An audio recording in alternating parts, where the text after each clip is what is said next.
पत्नी राजीव तुली, इन्होंने तो इमाम साहब को ही पढ़ाना शुरू कर दिया। इन्होंने तो इमाम साहब को ही पढ़ाना शुरू कर दिया। तो कहना पहले तो जांच कराओ, जांच में अगर सब कुछ ठीक हो तो फिर सजा मिले। तो इन्हीं वही थोड़ी देर पहले इनका हाल था, क्या नाम है इनका, बिलाल खान का, और वही हाल अब सैयद असीम वकार का है। अदिति जी, इसका मतलब जो इन दोनों लोगों का रिएक्शन है वो ये दिखाता है कि इलियासी साहब की जो कोशिश है वो वास्तव में ठीक दिशा में है।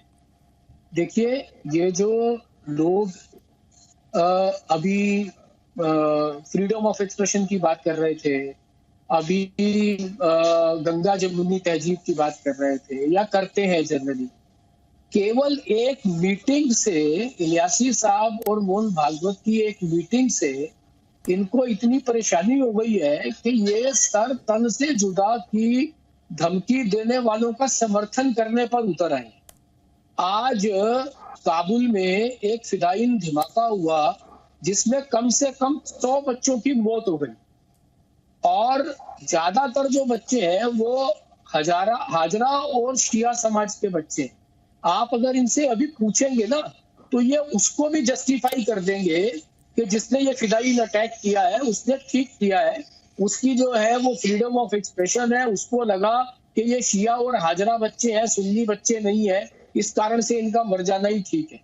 तो ये जो इलियासी साहब की एक जो कोशिश हुई है, और उसके बाद 5 मुस्लिम इंटेलेक्चुअल्स और मिलने गए थे, जिसमें एसवाई कुरैशी साहब थे, जिसमें शाहिद सिद्दीकी थे, जिसमें शेरवानी साहब थे, जिसमें जामिया मिलिया इस्लामिया के पूर्व उपकुलपति थे। तो ये कल को उनके बारे में भी कोई ऐसा ही फतवा, ऐसी धमकी ना आ जाए, तो मुझे लगता है कि ये लोग, ये जो लगातार गंगा जमुनी तहजीब और हिंदू मुस्लिम एकता की बात करते हैं, उनकी वास्तविकता निकल करके आती है, उनकी वास्तविकता दिखती है। ठीक है, आप ये कह रहे हैं जो गंगा जमुनी तहजीब की, आसिफ सोहेल, राजीव तुली जी, मैं आगे आपको फोन दूंगी। आसिफ सोहेल ये कह रहे हैं गंगा जमुनी तहजीब की हकीकत बयां कर रही हैं ये धमकियां।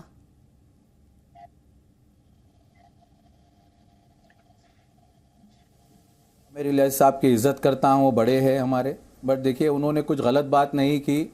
उन्होंने जो बात की है राष्ट्रपिता, मैं मानता हूँ जो राष्ट्र, हिंदुत्व राष्ट्र, उसके पिता की बात की है। जो भारत को जो कहलाता है राष्ट्र, उसकी बात नहीं की। हिंदुत्व राष्ट्र के जो बात की है उसने, जिसके जो शहरी है सादी प्रज्ञा, कर्नल पुरोहित, और वो काबिल एहतराम है, इमाम है, हमारी मस्जिद के इमाम है इलियासी साहब, उनका एहतराम करते हैं। लेकिन अगर वो एक सच्चाई की बात, एक मोहब्बत की बात करते और कहते वाकई में एक संदेश जाता कि हम लोग जोड़ने की बात कर रहे हैं, लेकिन उन्होंने क्या करा, उन्होंने देश के, हमारे देश के राष्ट्रपिता महात्मा गांधी जी का अपमान किया। उन्हें राष्ट्रपिता का एक दर्जा देने का जो काम किया है वो मैं बिल्कुल उससे सहमत नहीं हूँ। इस बात से ये बिल्कुल ठीक नहीं है। और सुनिए, मोहब्बत की अगर आप बात करते तो अगर मुद्दे आप आते देश के अंदर, आप देखते यहाँ पर मदरसे सर्च कराए जाते हैं, यहाँ मस्जिद में आप आ रहे हैं और देशों के अंदर मदरसों की सर्चिंग करा रहे हैं। आप वर्क बोर्ड को लेकर आ रहे हैं, आप 3 तलाक को लेकर आ रहे हैं। देश के अंदर जो भी मुद्दा होता है उसमें आप लोग यही चीज करते हैं। देश का सम्मान होना चाहिए और एक भाईचारे के साथ हम चलना चाहते हैं। लेकिन आज क्या हाल हो रहा है, इसी के नाम से राष्ट्रपिता का जो है महात्मा गांधी से तुलना कर रहे हैं उन लोगों की, जो आरएसएस वाले जिन्होंने माफी मांगी अंग्रेजों से। कैसे तुलना हो सकती है, आप मुझे बताइए। अगर आप भाईचारे से करें तो हम कह रहे हैं उनके साथ हैं, हाथ से हाथ मिला के चलेंगे, हम लोग साथ बिल्कुल चलेंगे। लेकिन आप महात्मा गांधी का अपमान कर रहे हैं। इलियासी साहब, उनका सम्मान है, लेकिन की धमकी मिल जाएगी वो बिल्कुल, तो सर तन से जुदा की धमकी मिल जाएगी। सर तन से जुदा करने वालों का कोई सपोर्ट नहीं करता जो ये कर रहे हैं। और सुनिए, ये राजनीतिक आदमी, इनको नहीं होना चाहिए। यहाँ बयानबाजी कर रहे हैं, मैं इससे हटूंगा नहीं, पिटूंगा नहीं। जब कहा थे, जब मुसलमानों को जब सीए एनआरसी के अंदर गिरफ्तार किया जा रहा है, जब तो आपके अल्फाज नहीं निकलते। जब आप शाहीन बाग के अंदर उनको गिरफ्तार किया गया था, किन्हें गिरफ्तार किया गया था? आज आप आवाज निकाल रहे हैं, यहाँ पर बैठकर राजनीति कर रहे हैं इलियासी साहब। बिल्कुल। अरे बिलाल खान, किन्हें पकड़ा गया था, किन्हें गिरफ्तार किया गया था, कितनों को डिपोर्ट कर दिया? अरे तो मुसलमानों की बात करते हैं ना, अब बात करते हैं उस पर जो बेगुनाहों को गिरफ्तार किया गया था शाहीन बाग प्रोटेस्ट के अंदर। सीएनआरसी के प्रोटेस्ट में जब शाहीन बाग आंदोलन हो रहा था, उसमें कितने लोगों को पुलिस गिरफ्तार करके लेके गई थी? उस पर बात करते तो हम मानते वाकई आप हक की बात कर रहे हैं या मुसलमानों के साथ खड़े हैं। यहाँ पर एक प्रोपेगेंडा चलाया जा रहा है कि हिंदू मुस्लिम की बात करेंगे, दूसरी तरफ उधर मदरसे सर्च कराएंगे, दूसरी तरफ आप जो है कितने मदरसे सर्च हुए हैं? यहाँ पर आप गले मिलने की बात करेंगे, नहीं, कितने मदरसे सर्च हुए हैं?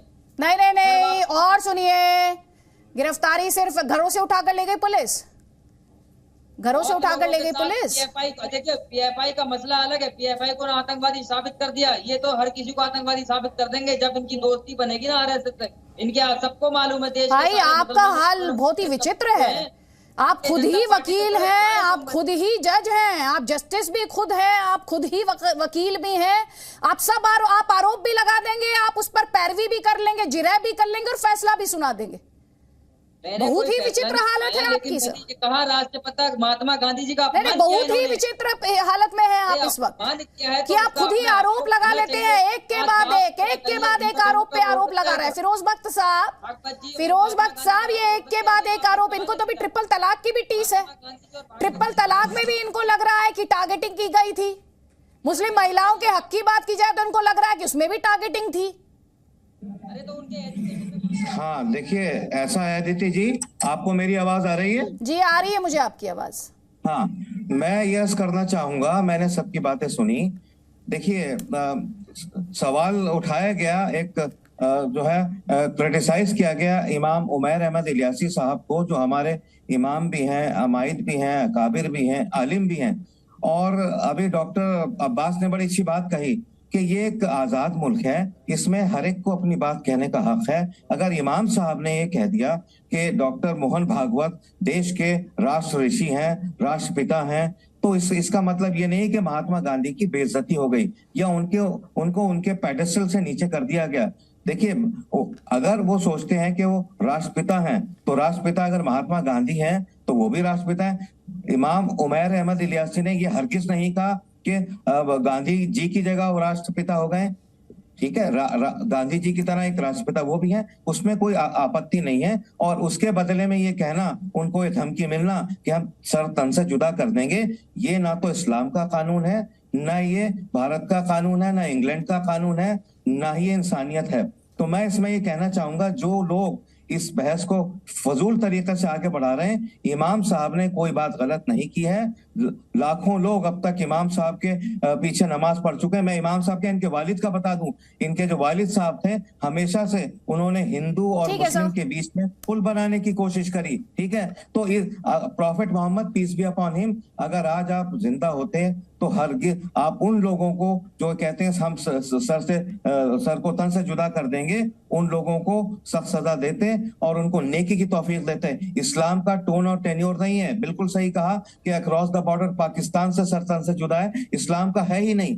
प्रॉफिट मोहम्मद, उनको कोई कत्ल करने आया था, एक वाकया सुनाया था डॉक्टर अब्बास ने। मैं एक और बता दूं, एक शख्स उनको कत्ल करने आया, आपने उससे कहा मुझे कत्ल करके अगर तुम्हारा कुछ भला होता है तो ठीक है। उसको जब समझाया, उसके समझ में आ गई और वो ईमान ले आया। यही नहीं बल्कि आपने उसको दुआ दी। ठीक है, फिरोज बख्त साहब मैं आगे आपको वक्त दूंगी।